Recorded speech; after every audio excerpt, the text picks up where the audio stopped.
Assalamualaikum warahmatullahi wabarakatuh, Mas Bro dan sisa sekalian. Kita jumpa lagi. Pada kesempatan kali ini kita akan membahas tentang gerak pada tumbuhan.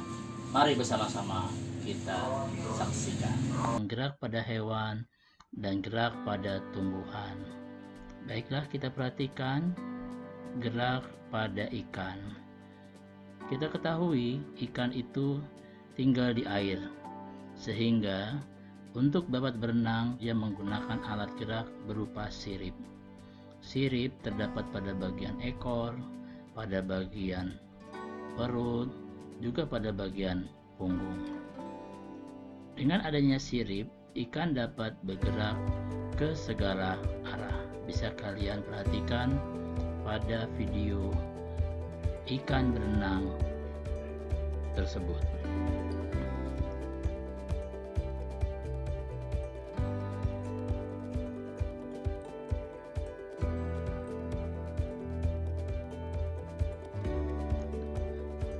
Ini adalah gambar dari ikan. Seperti dijelaskan tadi, bahwa ikan bergerak menggunakan alat gerak berupa sirip. Ada di bagian punggung, di bagian perut, dan di bagian ekor. Ini adalah tulang-tulang penggerak daripada sirip. Kalian bisa lihat bahwa alat gerak pada hewan ikan itu adalah sirip. Kita lanjut pada hewan berikutnya. Ini adalah burung atau aves. Kita lihat aves memiliki anggota gerak berupa satu pasang kaki dan satu pasang sayap. Sayap ini yang membantu aves untuk dapat terbang di angkasa.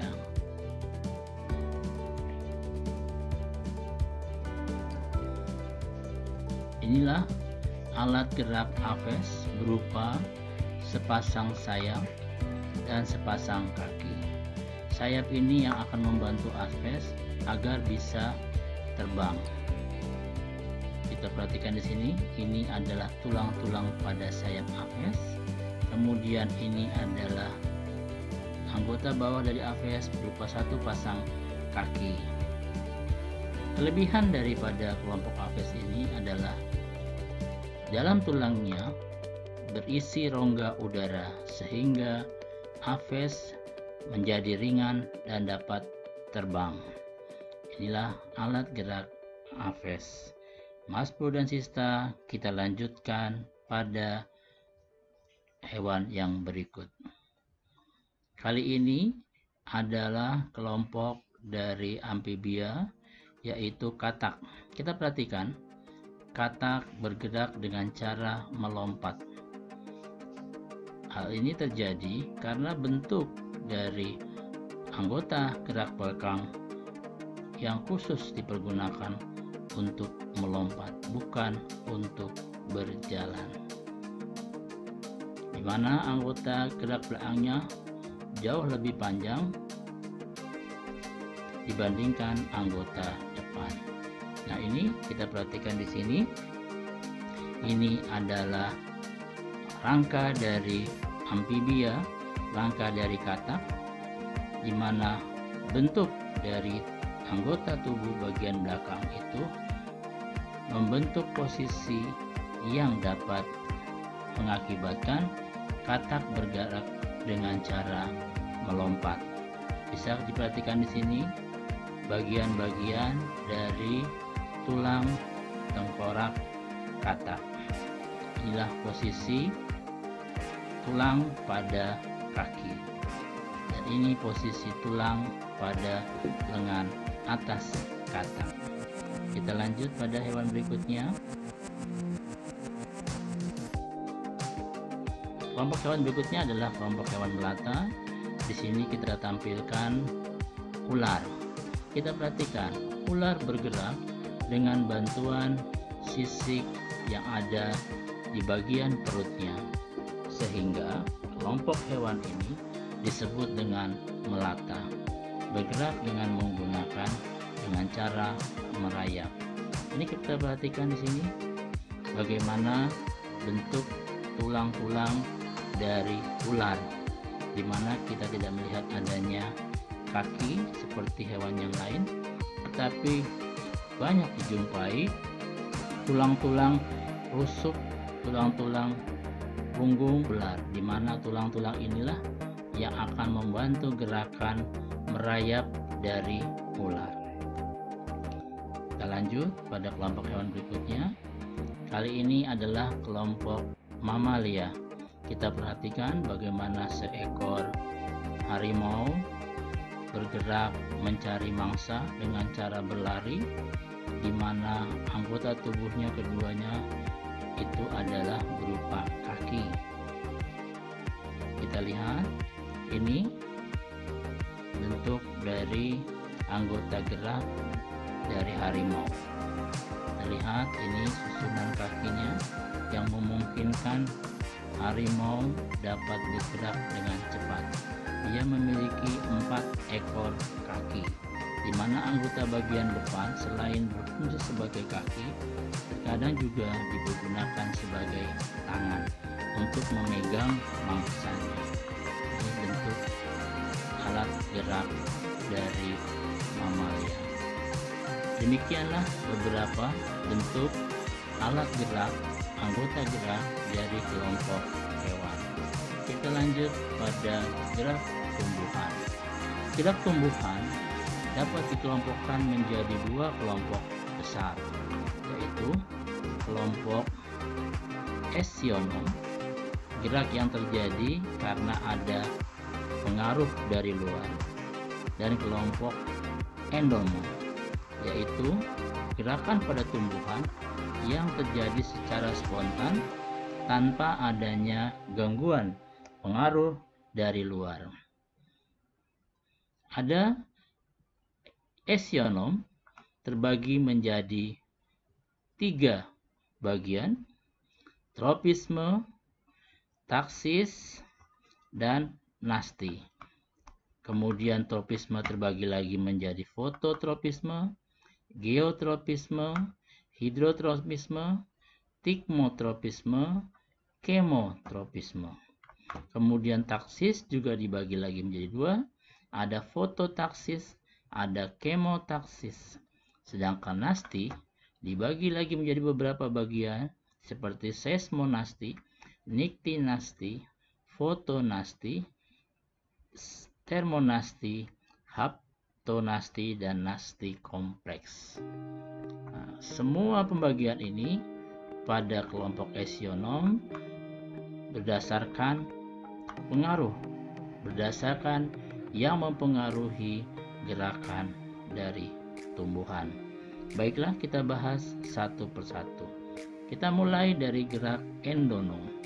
Gerak endonom adalah gerak tanpa adanya rangsang dari luar. Sebagai contoh adalah gerakan rotasi sitoplasma pada sel daun Hydrilla verticillata. Bisa kita perhatikan pada gambar ini. Coba kita perhatikan di sini ada gerakan dari protoplasma bergerak. Ini adalah gerakan yang disebut dengan gerakan endonom pada tumbuhan. Ini protoplasma yang bergerak sesuai dengan alirannya, aliran untuk ke arah bagian-bagian tubuh tanaman. Ini bisa diperhatikan di sini. Kita lanjut. Tropisme. Tropisme adalah gerakan tumbuhan yang arah geraknya dipengaruhi oleh datangnya rangsangan. Tropisme itu terjadi pada sebagian tubuh dari tanaman. Arah geraknya tergantung pada rangsangan. Ada macam apa saja gerak tropisme?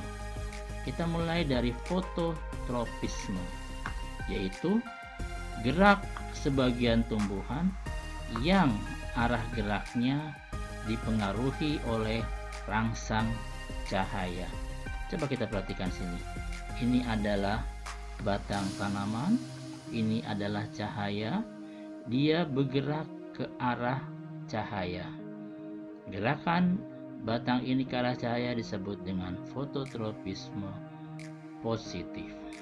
Ini kita coba, kita tutup dengan kertas hitam sehingga dia tidak terpengaruh oleh cahaya. Arah geraknya pun ini kita perhatikan, tanaman yang membengkokkan mengarah ke cahaya. Ini bukti adanya gerak fototropisme. Lanjut, biotropisme atau gravitopisme. Gravitropisme adalah gerakan tumbuhan sebagian anggota tubuhnya karena adanya gravitasi bumi. Kita lanjut, kita lihat contohnya. Ini adalah gerak hidrotropisme. Adalah gerak yang disebabkan oleh pengaruh air, di mana sebagian anggota tumbuhan akan bergerak ke arah air. Kita perhatikan pada gambar berikut. Ini air, kemudian ini akar yang mencari air. Dia bergerak untuk mendapatkan air, mencari arah air. Kita perhatikan, ini air, akar bergerak menuju ke arah air. Ini yang disebut dengan hidrotropisme. Kita lanjut, tikmotropisme. Merupakan gerak tropisme yang disebabkan karena adanya rangsangan sentuhan. Kita lihat, ini terjadi pada tumbuhan yang memiliki sulur. Ini sulur, dia bergerak.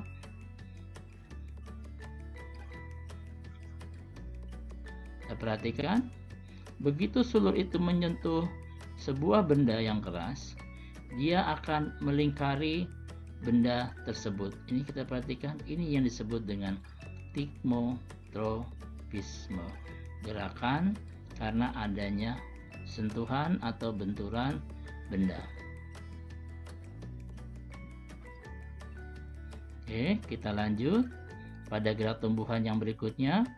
Kemotropisme adalah gerakan tumbuhan karena adanya rangsangan zat kimia.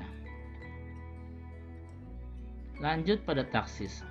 Taksis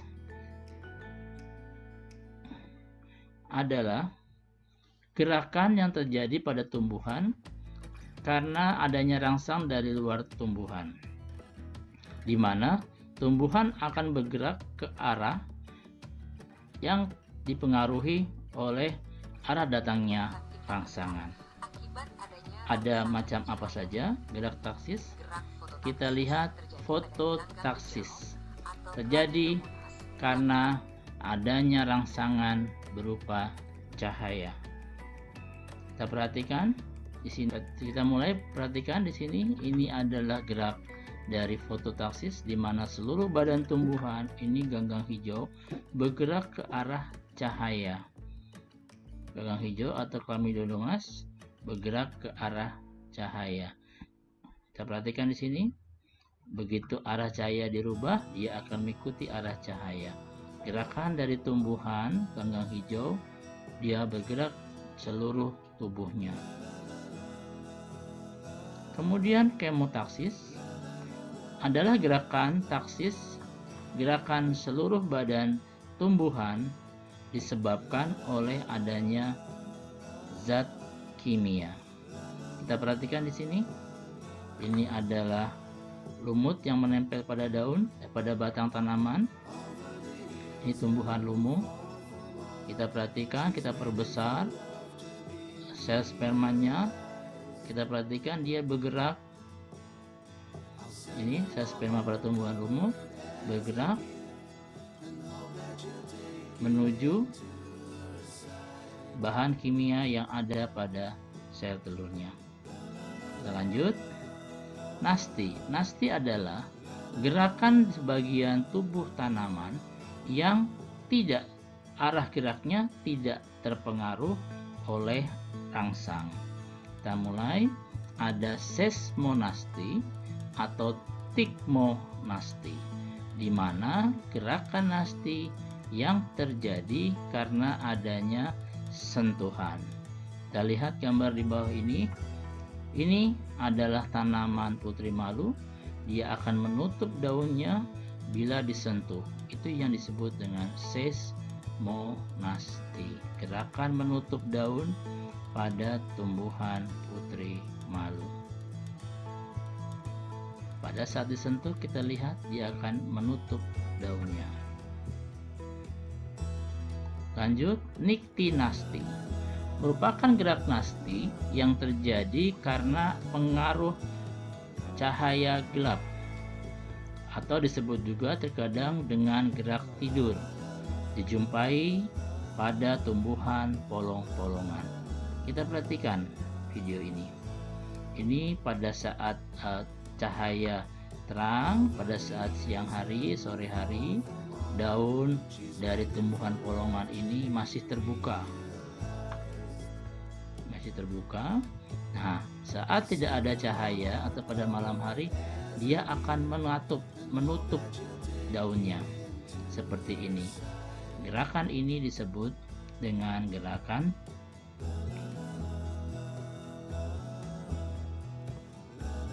menutup atau gerakan tidur. Kita lanjutkan pada gerakan berikutnya.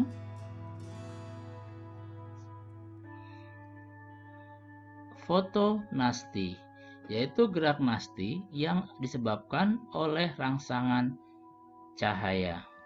Contohnya pada bunga pukul 4 atau Mirabilis jalapa, di mana tumbuhan tersebut akan mulai mekar pada cahaya sore hari. Kita perhatikan di sini. Ini bunga pukul 4 pada cahaya matahari sore hari, dia akan mekar, membuka kelopaknya. Yang disebut dengan fotonasti. Selanjutnya adalah termonasti, yaitu gerakan yang terjadi karena adanya rangsangan suhu. Contohnya pada bunga tulip. Kita perhatikan.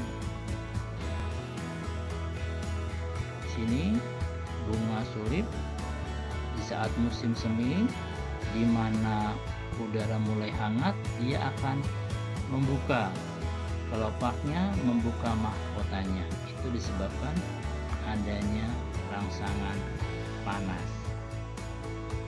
Haptonasti. Haptonasti adalah gerakan pada sebagian anggota tubuh tanaman yang terjadi karena adanya sentuhan serangga. Seperti contohnya terdapat pada kantung semar dan tanaman Venus. Kita perhatikan di sini. Ini tanaman Venus, dia akan membuka kelopaknya untuk mencari mangsa. Mangsanya setelah ada insekta, adanya hewan serangga yang masuk ke dalam kelopaknya, dia akan menutup. Itu yang disebut dengan haptonasti. Kita perhatikan di sini gerakannya. Akan menutup sehingga serangga terperangkap. Setelah itu dia akan membuka kembali. Kita lanjut. Nasti kompleks merupakan gerakan nasti yang disebabkan oleh lebih dari satu rangsangan. Contohnya gerakan membuka dan menutup pada stomata. Ini kita perhatikan di sini. Pada saat udara masuk, maka mulut daun atau stomata akan membuka.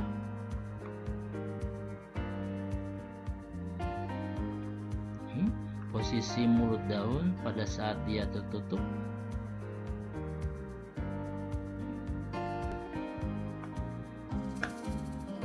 K ini adalah kalium, kemudian ini adalah air yang akan masuk ke dalam stomata,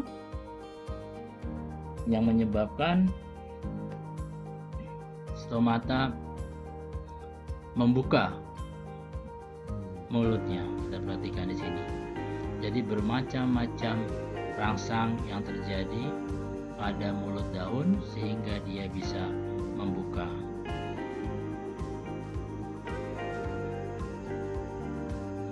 Kemudian akan menutup kembali.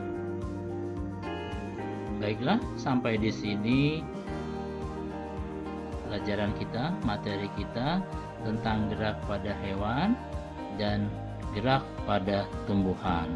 Semoga dapat dengan mudah difahami, dan kita akan lanjut pada materi yang selanjutnya. Wassalamualaikum warahmatullahi wabarakatuh.